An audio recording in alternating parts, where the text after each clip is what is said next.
Okay, so what's your name and what do you do? So my name's Ollie. I'm a contemporary performance maker, originally from Blackburn but study in Salford. And what does contemporary performance maker mean? So a contemporary performance maker might look to make work in a different way to a linear narrative of a character-based script. So it might look at liveness, authenticity, performance that's created from devised material that you make from scratch rather than from a piece of written text with characters. So would you say that's like quite a serious endeavour, or can it have comedic elements to it? It can be a quite playful endeavour, depending on what you want to look into. You can make contemporary performance from as loosely based as a piece of string, or you can look at a specific inquiry based on something like mental health that can take a more serious side of things. So it depends. There's a sort of spectrum of an inquiry that you might make into something more defined and more serious to more loose and playful. And where would you put your work on that kind of spectrum? It differs because I think the work that I make is sort of framed as autobiographical, self-reflective work that's manifested itself in different forms. I've made a one-to-one performance about heartbreak, which is quite a difficult subject for people to talk about. My current project is exploring OCD through liveness, authenticity, text, repetition. I've made more playful work with my sister, who for my last project we made a piece of work together just exploring our relationship. That was quite fun, that was quite playful, it wasn't too serious. Okay. And so do you think that like comic performance is like important to contemporary performance? Yeah, I think it's got a massive relevance to contemporary performance. I hadn't looked at it so directly as a contemporary performance practice until this master's course, because obviously I met yourself, who is a comic performer. It's quite easy to get bogged down in the standard narrative of comedy just being stand-up or comedy just being sketch shows. But I think comedy has a right to exist in contemporary performance practice. It all depends on its presentation. So you can do live forms of comedy in certain venues, like street performing would be a big one that's contemporary because it can have high stakes and a lot of risk and a lot of chance happenings. A lot of it can be authentic because you don't know what's going to happen next. Clowning is quite a contemporary performance-led practice where you take on a sort of persona, and even in its most mainstream form of stand-up comedy, there's people like Stuart Lee and Milton Jones and We made a load. other comics Sorry, I can't. that are doing Loaded tables. other comics that are doing stuff that is quite provocative. So when you mentioned like clowning, street performance, which are all quite kind of what a lot of people wouldn't necessarily consider contemporary performance. Yeah.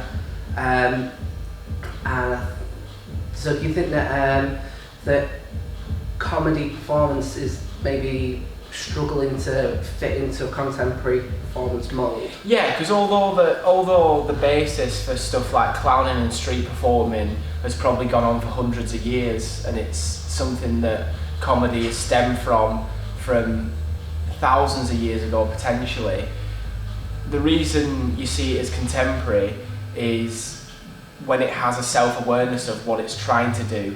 It's not as simple as just trying to make someone laugh or trying to make someone feel a specific emotion.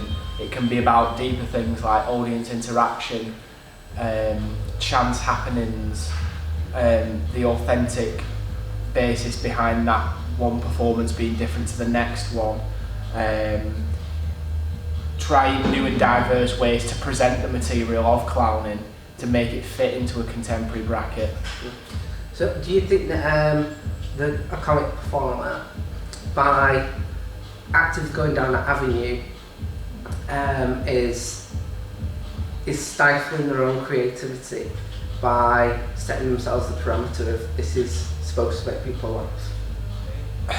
That's a difficult one, because I think it's important to remember what's important to people about comedy, which essentially, in my opinion, is to make people laugh. But then if you focus specifically just on trying to make people laugh, then there is an element of limitation on how far you can take it.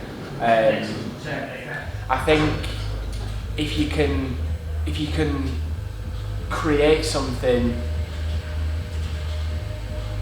that a byproduct of it is someone laughing, then that's more creatively free than trying to have the end goal of people laughing. It's in any sort of circumstance. If you try and manufacture the end goal to make someone feel a certain way, then it limits what happens up until that point within the process. If you're more open,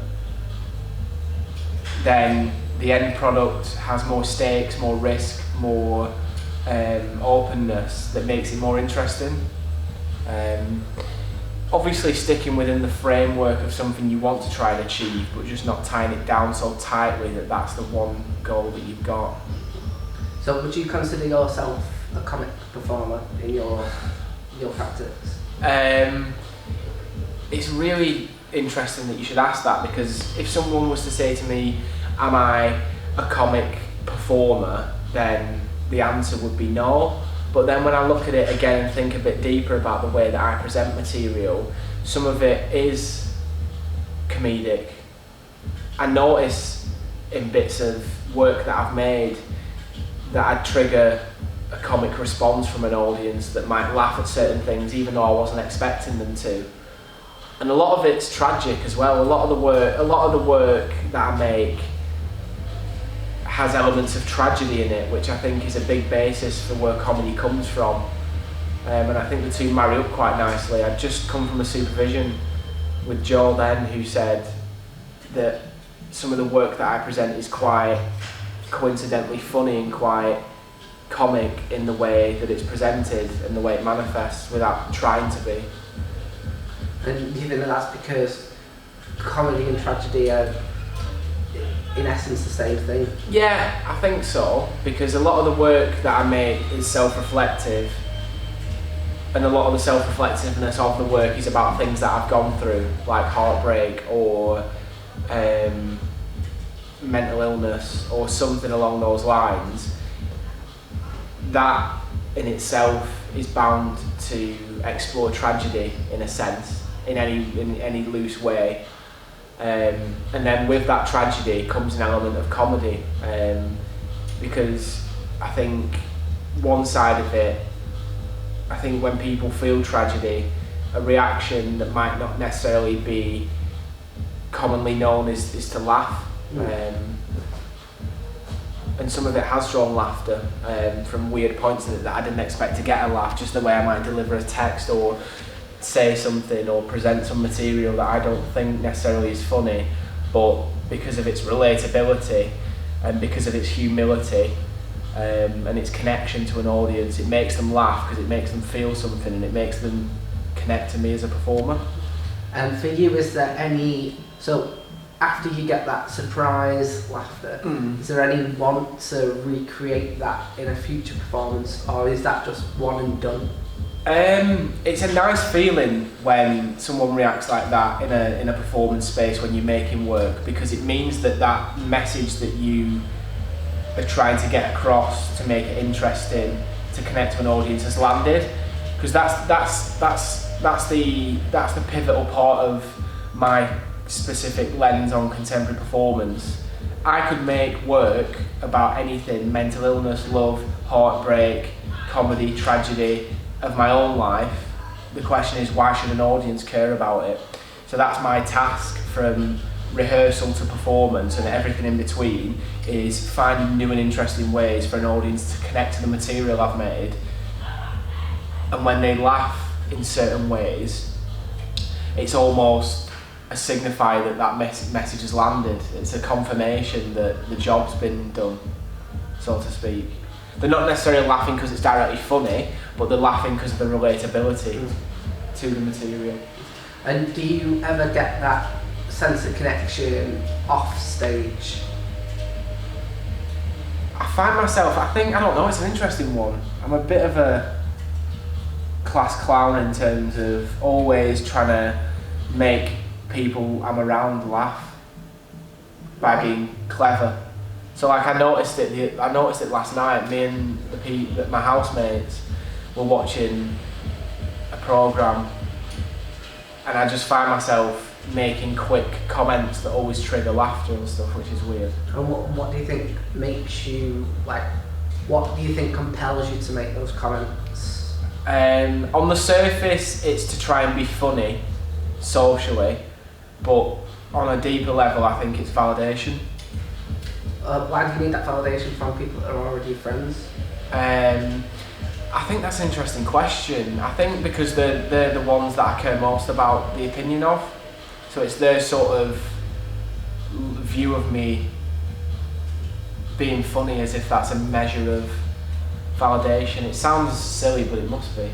And do you think that when you create comedic moments on stage, you're in essence trying to recreate that social acceptance? Yeah, I think I'm very much trying to create that social acceptance on stage, but for two very different reasons. Socially, it's very much about making people laugh because of what I've said, being humorous, intelligent and funny. Where on stage, when I present a piece of performance work, it's not about it being funny or humorous. It's about them laughing in the sense of, oh, I do that, or that's me, or I've been through that, or I can feel that, or yeah, I know what you're talking about, sort of thing. Because I think it's a very personal response that when I go and watch work that I connect with, my response is to laugh because of how much it connects with me and how much I think, oh, I've done that, or I've been through that, or I know that, or that's my experience. So, same reason, two very different things socially and on stage performing. Fantastic. I think that was really good, mate. Cheers. Thank you.